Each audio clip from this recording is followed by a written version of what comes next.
बिरला के स्पीकर चुने जाने के बाद सबसे पहले पीएम मोदी ने सदन को संबोधित किया और कहा कि अमृतकाल के इस महत्वपूर्ण कालखंड में दूसरी बार इस पद पर विराजमान होना बहुत बड़ा दायित्व आपको मिला है।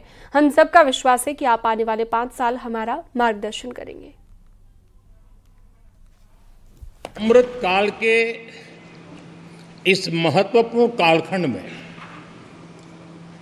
दूसरी बार इस पद पर विराजमान होना बहुत बड़ा दायित्व आपको मिला है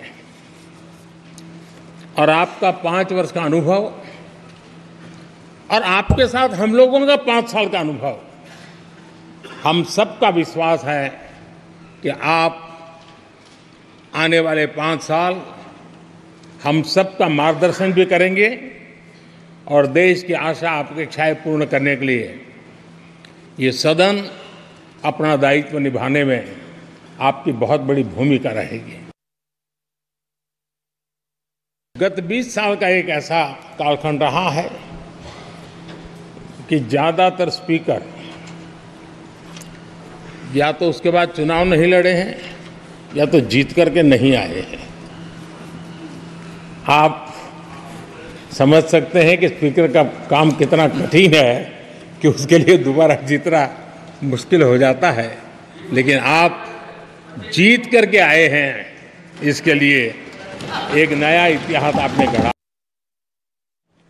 हम सब चाहते हैं कि सदन में आचरण, सदन के नियमों का पालन हम सब करें और आपने बड़े सटीक तरीके से, संतुलित तरीके और कभी कभी कठोरता के साथ भी फैसले लिए हैं। मैं जानता हूं कि ऐसे निर्णय आपको पीड़ा भी देते हैं, लेकिन सदन की गरिमा और व्यक्तिगत पीड़ा में आपने सदन की गरिमा को पसंद किया और सदन की परंपरा को बनाने का प्रयास किया। ये साहसपूर्ण काम के लिए भी आदरणीय अध्यक्ष जी, आप अभिनंदन के अधिकारी हैं। मुझे विश्वास है आदरणीय अध्यक्ष जी, आप तो सफल होने ही वाले हैं, लेकिन आपकी अध्यक्षता में यह 18वीं लोकसभा भी बहुत सफलतापूर्वक देश के नागरिकों के सपनों को पूर्ण करेगी।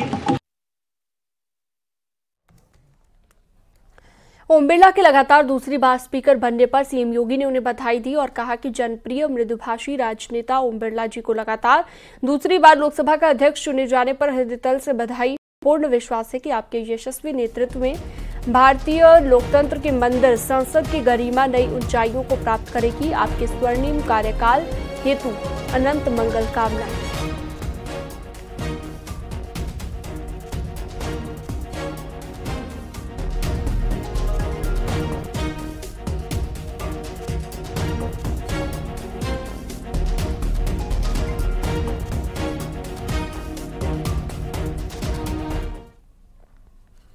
अखिलेश यादव और राहुल गांधी ने भी ओम बिरला को स्पीकर बनने की बधाई दी और कहा कि विपक्ष जनता की आवाज है, उम्मीद है कि उन्हें नहीं दबाया जाएगा।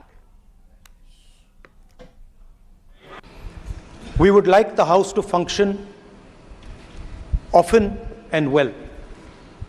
Speaker sir, it is very important that cooperation happens on the basis of trust.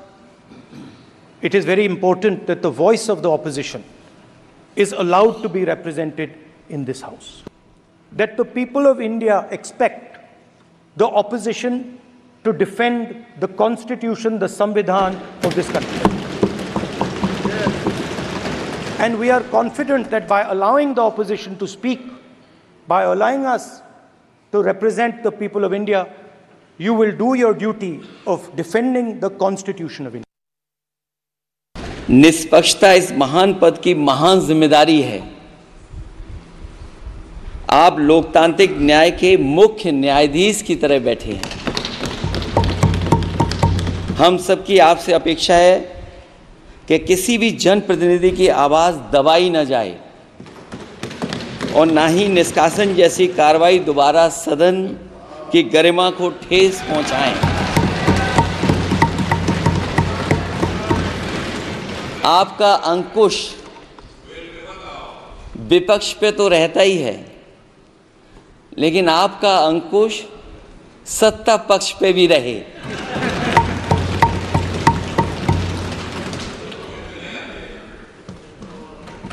अध्यक्ष महोदय, आपके इशारे पर सदन चले, इसका उल्टा ना हो।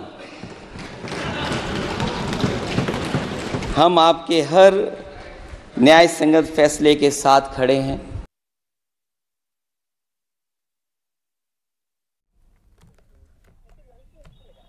अनुप्रिया पटेल ने भी ओम बिरला को दूसरी बार स्पीकर बनने पर बधाई दी है। आपको सुनवाते हैं। मुझे 17वीं लोकसभा का अंतिम दिन याद आ रहा है अध्यक्ष महोदय, जब हम सभी ने बड़े भारी मन से आपको विदाई दी थी, लेकिन अपने शब्दों में पिरोकर हमने अपने इसी मनोभाव को उस समय आपके समक्ष रखा था कि वो जाने वाले हो सके तो लौट के आना, और आप लौट कर आए हैं।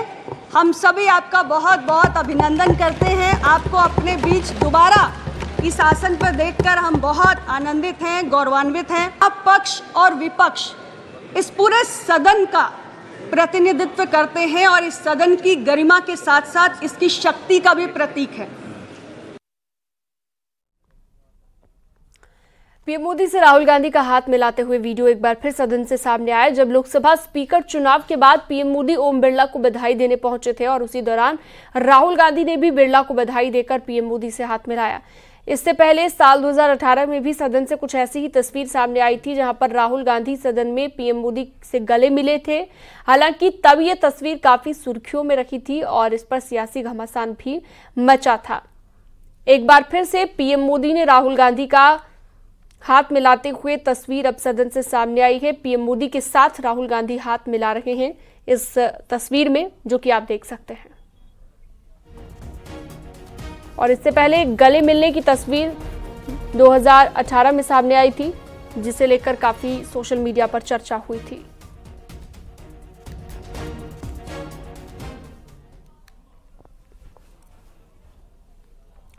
लापरवाही को लेकर सीएम योगी ने सख्त एक्शन लेते हुए उन कमिश्नरों की रिपोर्ट तलब की है जिनके मंडल में राजस्व के केस पेंडिंग किए हैं। सीएम योगी ने राजस्व से जुड़े केस में लापरवाही पर रिपोर्ट तलब की है। अलीगढ़, अयोध्या, बस्ती, विंध्याचल और आगरा मंडल में सबसे ज्यादा केस पेंडिंग है। 18 मंडल में 4619 राजस्व से जुड़े केस पेंडिंग हैं। तहसीलदार से लेकर डीएम की रिपोर्ट पहले ही तलब की जा चुकी है।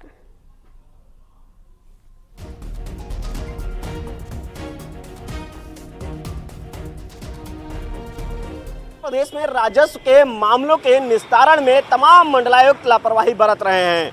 इसकी रिपोर्ट मुख्यमंत्री योगी आदित्यनाथ के कार्यालय ने जब तलब की तो ये चौंकाने वाला खुलासा हुआ।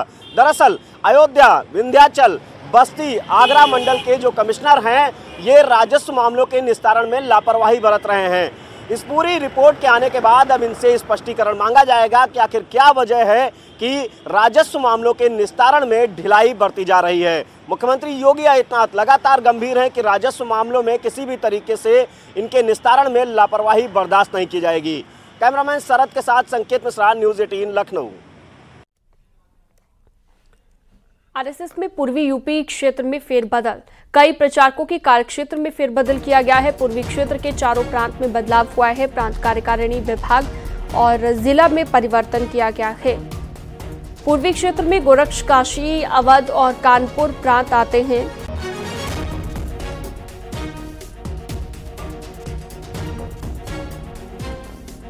तो कई प्रचारकों के कार्यक्षेत्र बदल दिए गए हैं। आरएसएस में पूर्वी यूपी क्षेत्र में बदलाव हुआ है। कई प्रचारकों के कार्यक्षेत्र बदल दिए गए हैं। प्रांत कार्यकारिणी में भी बदलाव हुआ।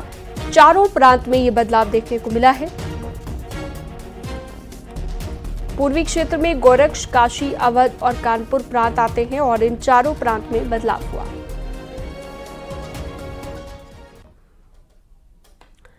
आज से आरएसएस के सर कार्यवाहक दत्तात्रेय होस बोले लखनऊ के 3 दिवसीय दौरे पर हैं और आरएसएस की 3 दिवसीय बैठक में संघ की पूर्वी क्षेत्र में अवध, काशी, गोरक्ष और कानपुर प्रांत के पदाधिकारी, विभाग प्रचारक भी शामिल हो रहे हैं। बैठक में संघ के शताब्दी वर्ष की तैयारी, गुरु दक्षिणा कार्यक्रम पर मंथन किया जा रहा है। लोकसभा चुनाव परिणाम के बाद दत्तात्रेय होसबोले का दौरा काफी अहम माना जा रहा है। जिस तरह से लोकसभा चुनाव में बीजेपी का यूपी में खराब प्रदर्शन रहा है, इसे लेकर भी सरकार्यवाहक दत्तात्रेय होसबोले अपने पदाधिकारियों से फीडबैक लेंगे।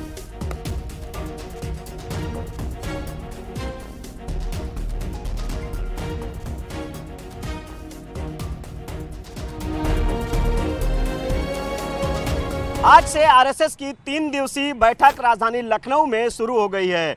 इस अहम बैठक में आरएसएस के सरकार्यवाह दत्तात्रेय होसबोले मौजूद हैं। राजधानी लखनऊ में दत्तात्रेय होसबोले का ये प्रवास 3 दिवसीय काफ़ी अहम माना जा रहा है। दरअसल भारतीय जनता पार्टी का लोकसभा चुनाव में उत्तर प्रदेश में जो खराब प्रदर्शन रहा, उसको देखते हुए यह बैठक आरएसएस की काफ़ी अहम मानी जा रही है। इसके अलावा आरएसएस की इस बैठक में जो अवध प्रांत और कानपुर प्रांत के विभाग प्रचारक और पदाधिकारी शामिल होंगे। इस बैठक में मंथन किया जा रहा है। जो आरएसएस का शताब्दी वर्ष समारोह आयोजन है, उसको बेहतर तरीके से कैसे आयोजित किया जाए, इसकी तैयारियों पर मंथन किया जा रहा है। वहीं दूसरी तरफ आरएसएस का गुरुदक्षिणा कार्यक्रम, उसको लेकर भी इस बैठक में मंथन किया जा रहा है। आरएसएस की 3 दिवसीय बैठक काफ़ी अहम राजधानी लखनऊ में मानी जा रही है। इसमें कई प्रांतों के पदाधिकारी और विभाग प्रचारक मौजूद हैं। कैमरामैन उपेंद्र के साथ संकेत मिश्रा, न्यूज़ 18 लखनऊ। और वक्त एक छोटे से ब्रेक का है, जल्द लौटेंगे।